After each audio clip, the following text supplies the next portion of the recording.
Thanks for showing up for the Coalition's webinar about membership benefits and programs.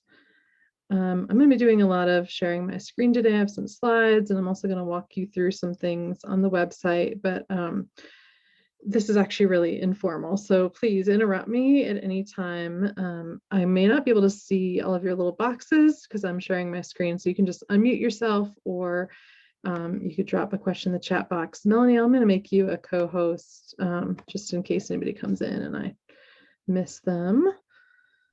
So Becca, yeah, I'm on my phone right now. I'm going to log off and get on my computer. I won't have any audio. I won't be able to talk to you guys or use my camera, but I won't be able to see any slides if you put it on here on my phone. Gotcha. Okay, so I'll be back in a minute.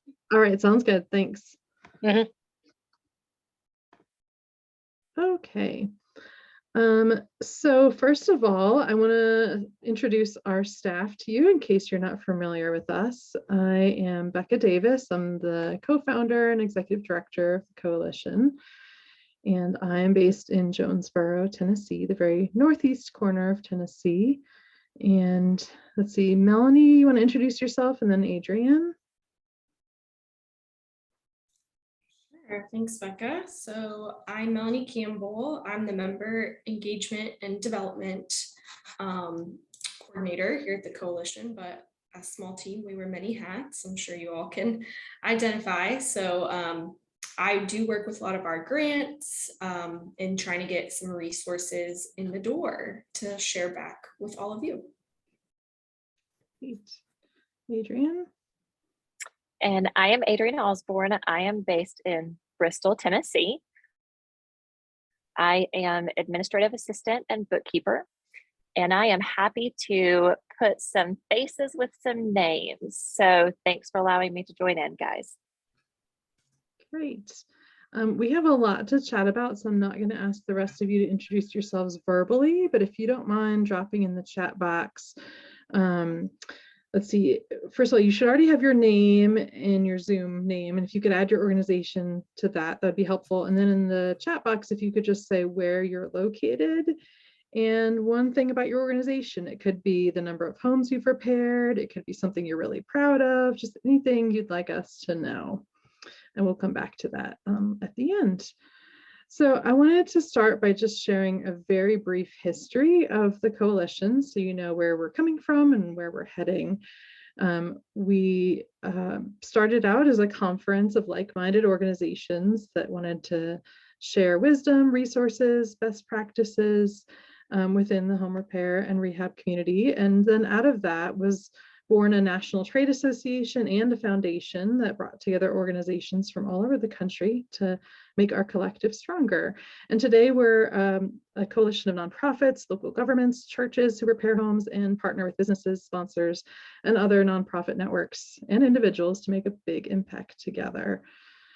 So our first thing was our conference back in 2011, there we go, which was actually just a little pet project of mine. I was an employee of Appalachia Service Project at the time. It was just a small regional conference in Appalachia.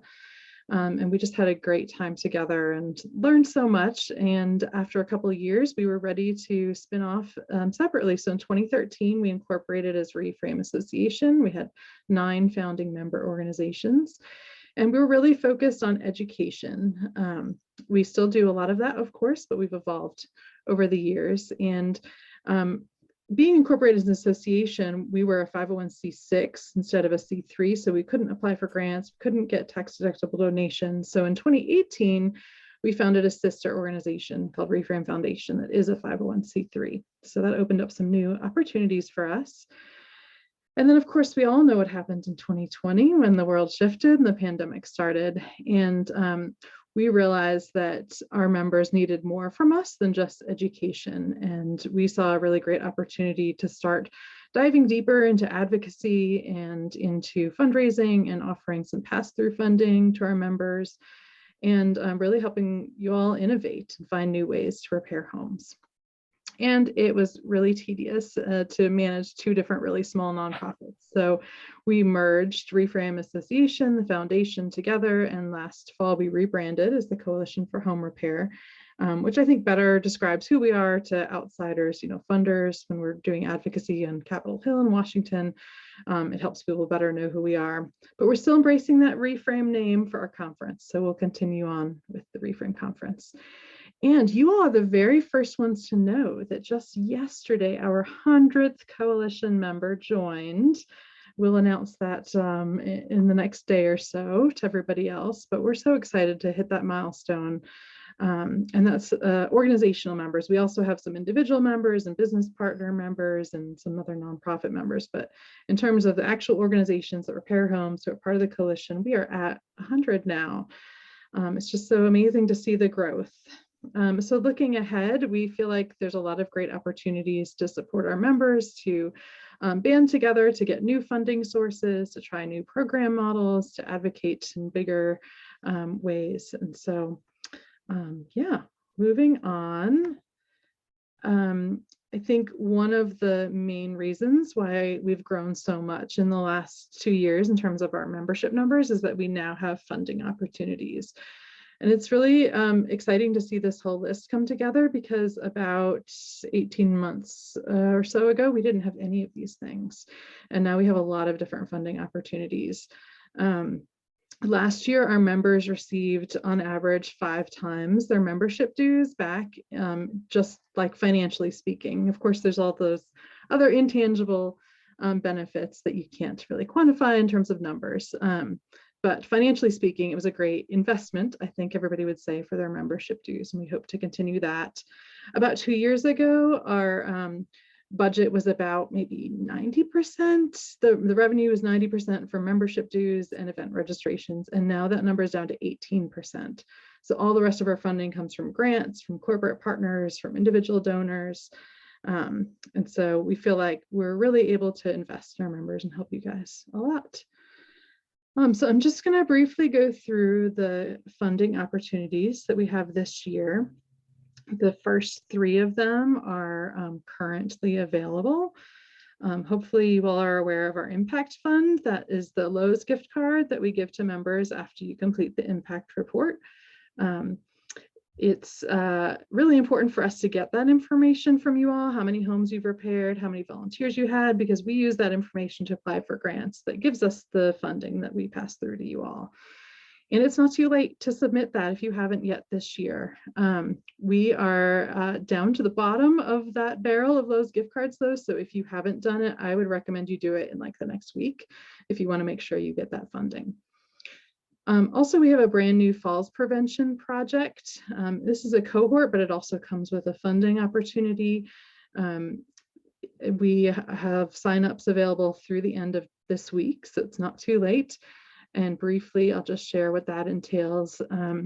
Members who agree to ask homeowners who are older adults, 62 and older, or people living with disabilities, if you ask them 7 questions that relate to falls before you start the repairs or modifications, and then ask those same 7 questions 6 and 12 months after the repairs are done, and then submit that data to us at the coalition.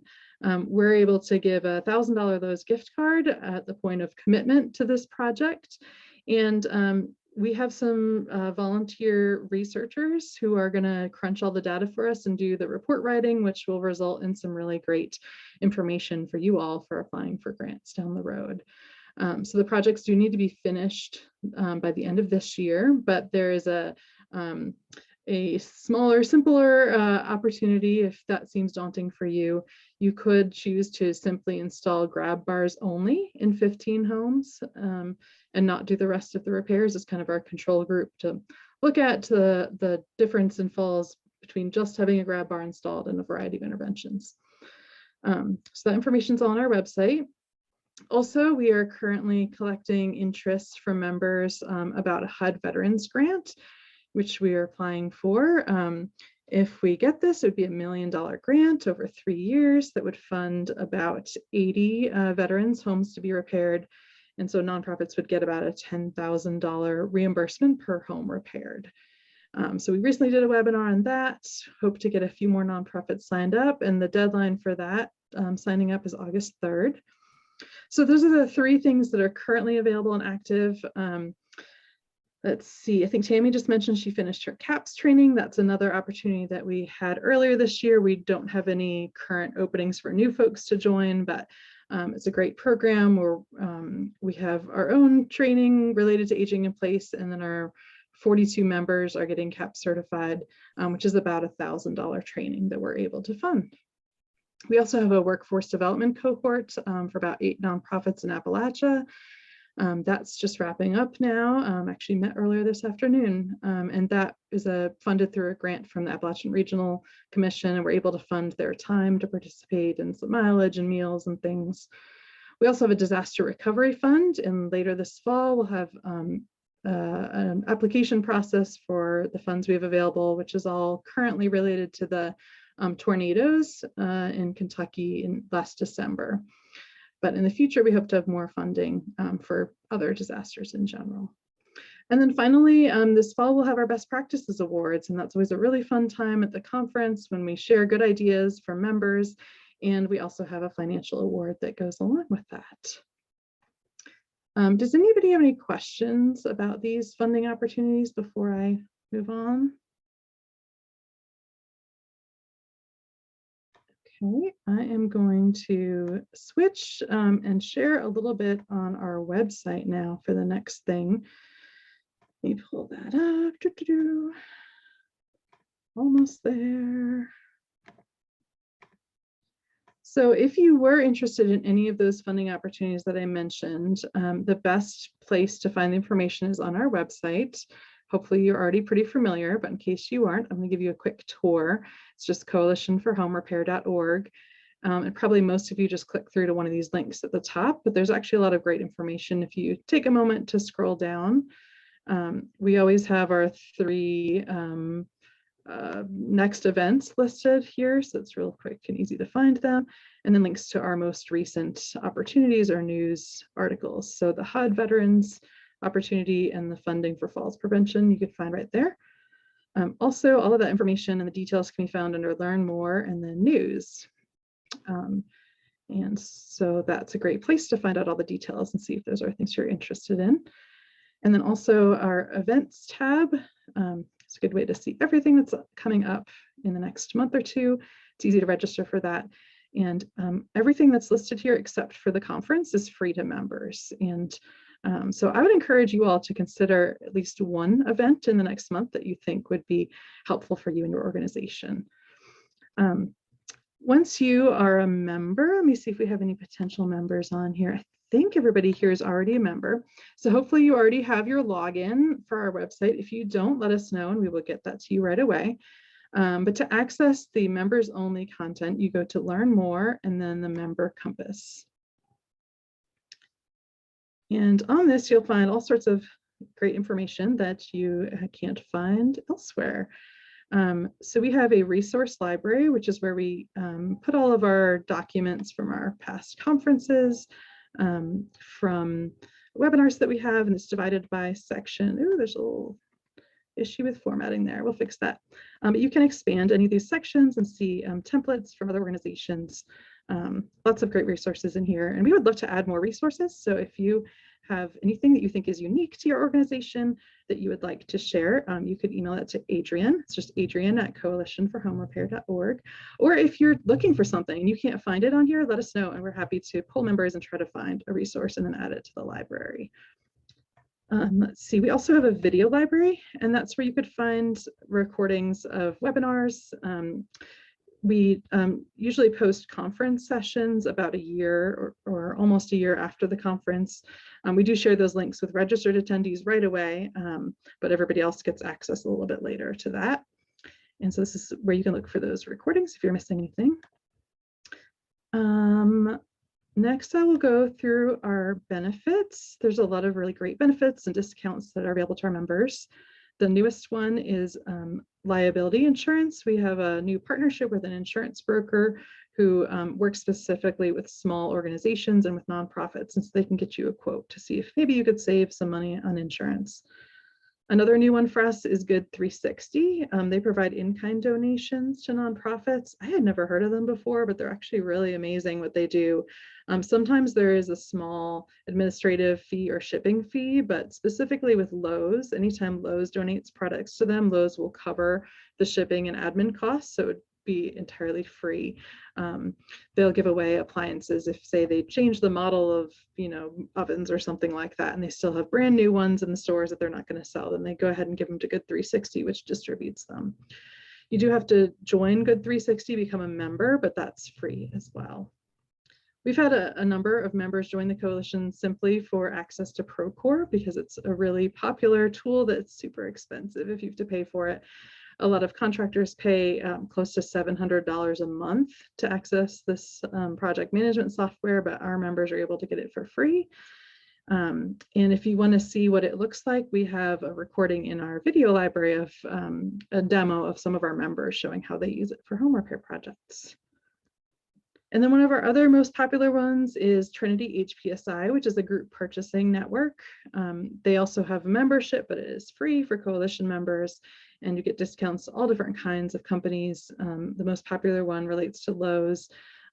They give the best discount there on lots of products. I know there's a discount at the point of sale, and then another discount when you pay off your monthly credits with them. And so especially if you get a Lowe's gift card from us, you can pair that Lowe's discount code with the gift card, so it makes it stretch a little bit further. So we really highly recommend everybody sign up for Trinity HPSI if you haven't already. I'll go through the others a little bit faster. There's just a number of partners that have given a discount or something special to members. We have a background check company. There's a volunteer management software. There's another CRM that's volunteer donor and homeowner CRM. Also, we have our own best practices guide that our members wrote together a few years ago. And it also has a self-assessment at the end, which is a really great way to just check and see what you're doing well and what areas your organization can improve on. Every 3 years, we do a compensation report, and anybody who participates gets access to it for free. And then the following year, we release it for everybody. So I think next year we're due to run a new one of those again. We also have discounts on Lenovo computers, Avis and Budget car rentals, and I think there's one more thing on the next page. Oh, two more things. UPS discounts. Snappy Gifts is a fun one. It's this cool tool that some organizations use to I guess give a little gift to their top volunteers or staff or board. It comes in the form of an email that looks like a scratch off, and then you're directed to sort of a gift menu. And so whoever is sending it can set the budget amount, and then the recipient can decide which item they want, and it's shipped directly to them.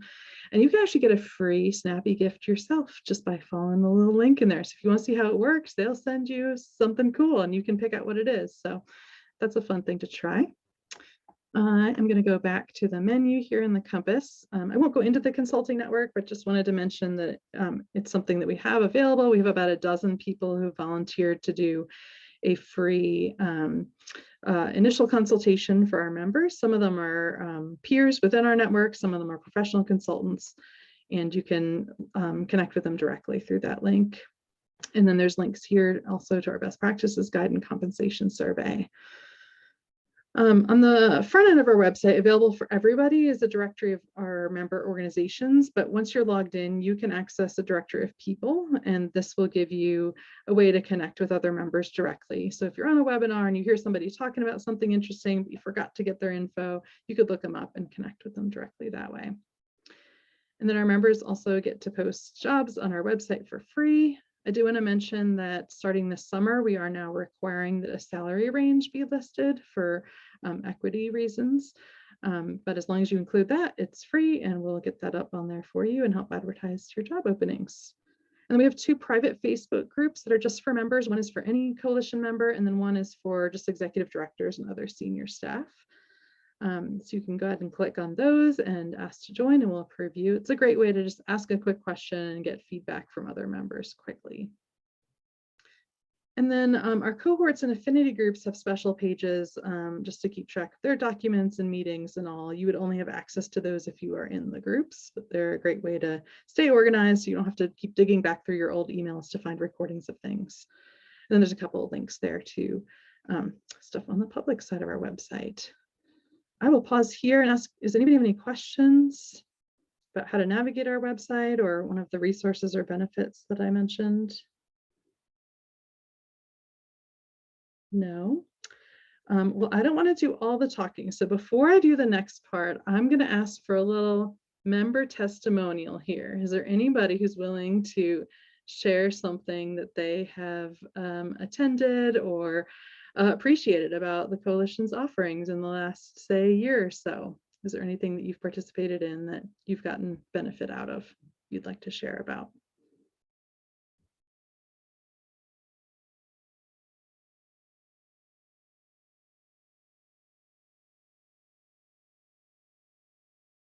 Well, I'm relatively new, but I did just enjoy the racial equality webinar that you had last month. Oh, great. That was nice. Yeah, thanks, Lee. Yeah. That's our anti-racism community of practice that meets Thank you. every 2 months at this point. Yeah, we had a really good conversation last time. Anybody else want to call out something they've attended? Let's see, Tammy wrote in the chat box, she's really grateful for the opportunity to participate in the CAPS training and the entire cohort. It's our aging in place cohort. That's a really good one too. Anybody else?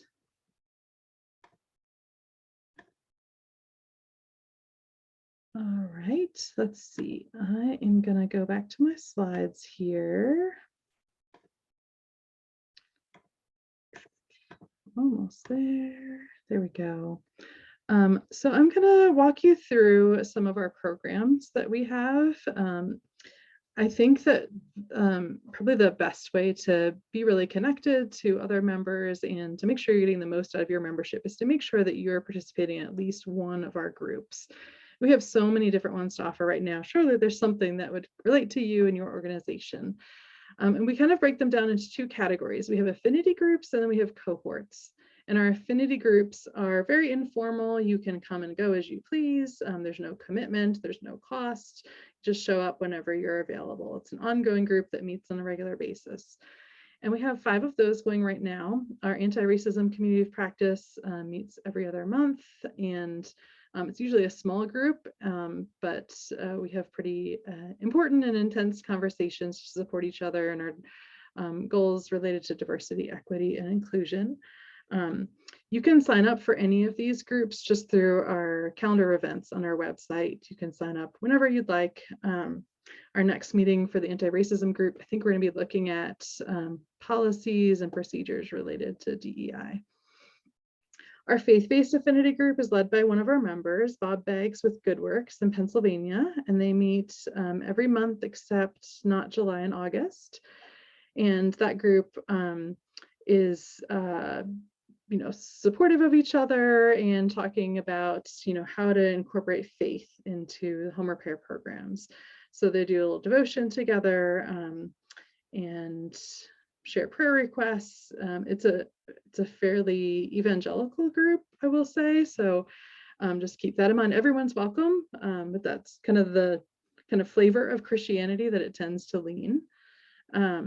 We have a Healthy Homes Affinity group that's currently meeting quarterly, and that group is looking at healthcare outcomes and how to form partnerships with healthcare providers, that kind of thing. We actually have a cohort that sort of is a spin-off from that, but it's a really good group. And then we have a camp model roundtable and a local model roundtable. And camp model roundtable meets approximately quarterly to look at the kind of mission trip, summer camp style program model. And our next meeting, September 1st, which is a summer debrief, we'll also be sharing some information about the fees that are charged by our camp model members. We also have a local model that's looking more at utilizing local volunteers and getting local grants and resources to get homes repaired. And that meeting is also on September 1st. I think those meetings are back to back, so you could just make an afternoon of it. We are open to adding new affinity groups anytime, especially if a member wants to lead them. So if there's something you want to talk about that you don't see us covering, let us know and we could put something together, whether it's a one-time webinar or an ongoing affinity group. And then our cohorts are, let's see if I can get the slide to switch. There we go. Our cohorts are a little bit more intensive. They require some sort of commitment up front. whether it's a form to complete. Occasionally there is a fee. It's usually not very much. Or sometimes there is a commitment relating to funding that we will give the organization. So we have 4 of those operating right now. You won't see these events appearing on our events calendar, except before a cohort starts, we'll do an informational webinar that's open to anybody. But once the cohort's going, it's really closed to just those who are participating. So it doesn't appear on our events calendar. But our Aging in Place cohort has been doing the CAPS training this summer and a number of other trainings that will be wrapping up in October. And then our Construction Workforce Development cohort is finishing in September.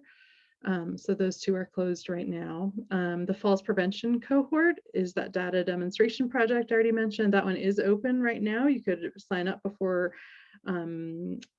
Friday. This is our last week, so we'd love to get you in there. And then we also have a fundraising boot camp that's just wrapping up. We don't have any information on our website about it right now, but if you want to get in, we do have recordings of past sessions and you could still join at this point. And sometimes our groups kind of switch back and forth from an affinity group to a cohort. Our anti-racism community of practice started as a cohort, and then it evolved into an affinity group, and our local model affinity group started as a cohort as well. And then if we are successful in our HUD Veterans Grant, that will end up being a veterans cohort next year as well. We have other educational events. Our annual conference is probably the highlight of the year for us. That's every November here in Kingsport, Tennessee, and also now online. It's a hybrid event. And early bird registration ends July 31st. So if you want to show up for the least dollars possible, that's the time to register. We also do spring summits, which are online, longer events, sometimes focused on a specific job function. This year we looked at fundraising and construction and kind of divided out that way. And then we always have a monthly webinar related to some sort of topic of interest to our members, and those are free. And then before the pandemic, we started doing regional gatherings, and we hope to revive those next year with 1 gathering. So if it's a little too far for you to come to East Tennessee for Reframe Conference, perhaps we will be in your neck of the woods a little bit closer. I also wanted to briefly mention our advocacy efforts. This again is something somewhat new for us. We do have an advocacy task force that meets several times a year, and it's mostly made up of our partners who are not coalition members, basically other housing networks. So we work with Habitat's advocacy office, with Housing Assistance Council in DC, the National Low Income Housing Coalition, but also some of our members. And together we figure out which sorts of programs we want to focus on, what our advocacy campaigns and strategy is going to be. We also host Reframe Washington, which is an advocacy education event every spring. It's been online the last few years, but I'm really hoping we'll be back in DC next March on Capitol Hill. We do a sign-on letter. This year it was focused on a USDA, 2 USDA programs. And then we did some virtual Hill visits online, follow up from that. And we've done a few other smaller campaigns as well. We will have a session at Reframe Conference this fall about local and state level advocacy. So if that's more your flavor, you can learn about that there. Before I shift and talk a bit about our impact together as a whole network, does anybody have any questions about any of our programs or funding opportunities, benefits, anything at all?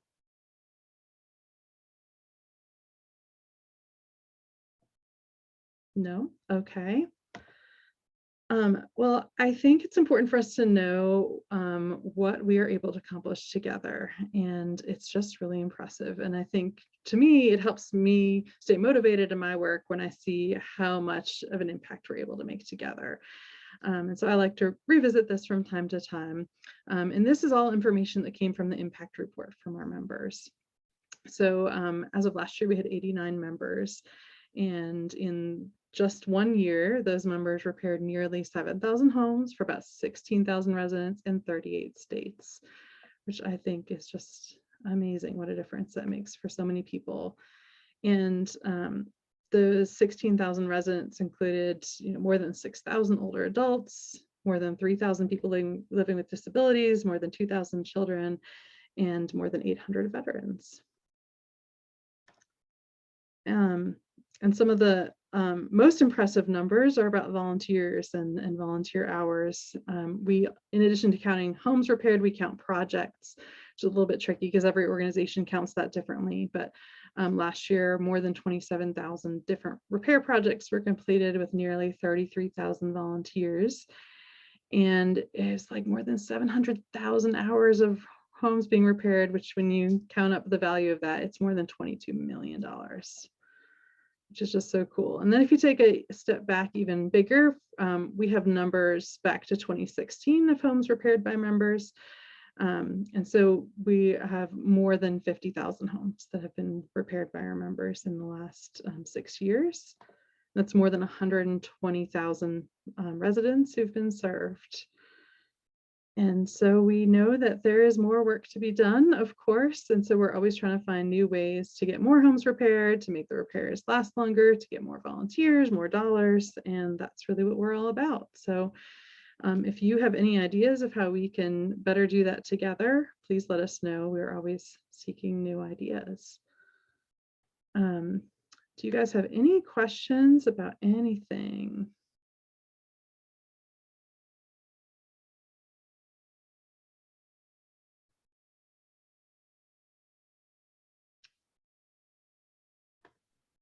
Frank? Actually, Becca, I do have a question. Yeah. I finished the CAPS training.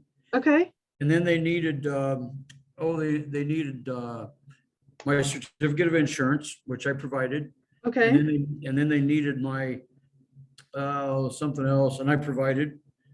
And then they needed my license for my contractor's license. So I provided that. And now I'm just waiting. Is there something coming to me at some time? I would hope so. I did not know that you needed to provide either of those things to them. So there was 3 documents I needed. Yeah. That is good to know. I was not aware of any of that. I will check. I'll talk to Steve Hoffaker about it and get back to you. Thanks for saying. I don't have, one of the documents was I don't have comprehensive insurance. I don't need it.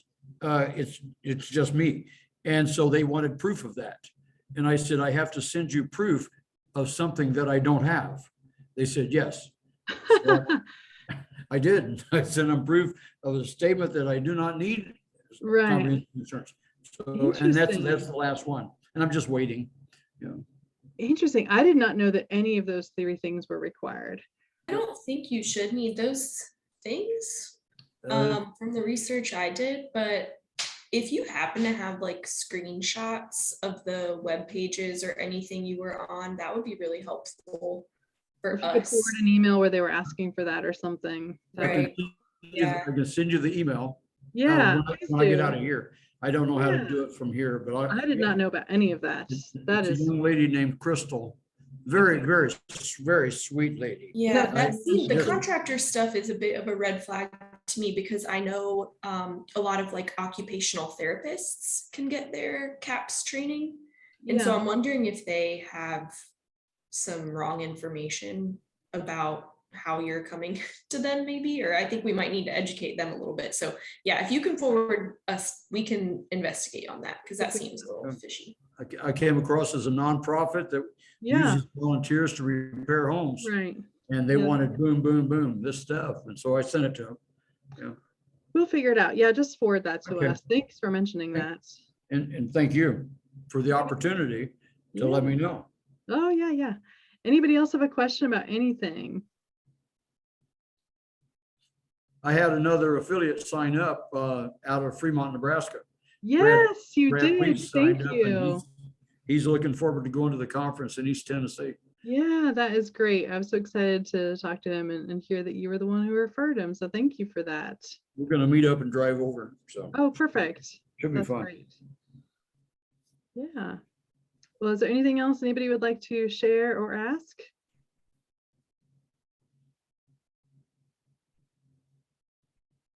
All right. Well, thanks for your time, and feel free to follow up with an email if you have anything specific that you want to ask. And I will make sure you get this recording and the slides and everything like that. So, well, thank you all so much. I appreciate you being here. Have a great rest of your day.